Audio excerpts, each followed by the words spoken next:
Rendez-vous de province, Madame, Messieurs, bienvenue. L'actualité, c'est la situation épidémiologique de l'Ebola en RDC. On enregistre un cumul de 2522 cas dans 2028 confirmés et 24 probables. L'Organisation mondiale de la santé vient de déclarer l'urgence sanitaire mondiale pour ce mal qui prend plus d'ampleur dans les provinces du Nord Kivu et de l'Ituri. D'où réfléchir pour en finir totalement. La lecture du communiqué du ministère de la Santé lu par Erwin Kouka.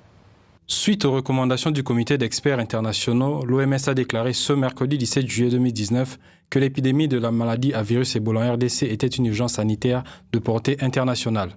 Le ministère de la Santé accepte l'évaluation du comité d'experts.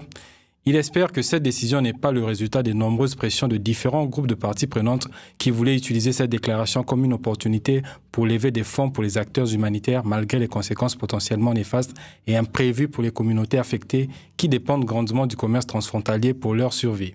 Alors que le gouvernement continue de partager ouvertement avec les partenaires et les bailleurs de fonds la manière dont il utilise les fonds reçus, nous espérons qu'il y aura une plus grande transparence et redevabilité des acteurs humanitaires par rapport à leur utilisation des fonds pour répondre à cette épidémie, souligne le communiqué du ministère.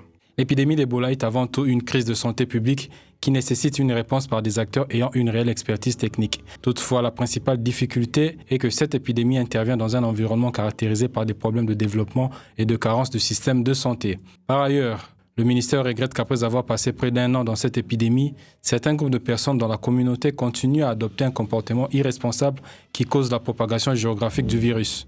Il est important de rappeler que pour les cas de Goma et d'Ouganda, les patients savaient qu'ils étaient à risque mais ont refusé de respecter les recommandations sanitaires et ont délibérément voyagé vers une autre zone. Le gouvernement va envisager quelles sont les mesures à prendre pour éviter que ces groupes à haut risque continuent à propager l'épidémie dans la région. Depuis le début de l'épidémie, le cumul des cas est de 2522, dont 2428 confirmés et 94 probables. Au total, il y a eu 1698 décès, 1604 confirmés, 94 probables et 717 personnes guéries.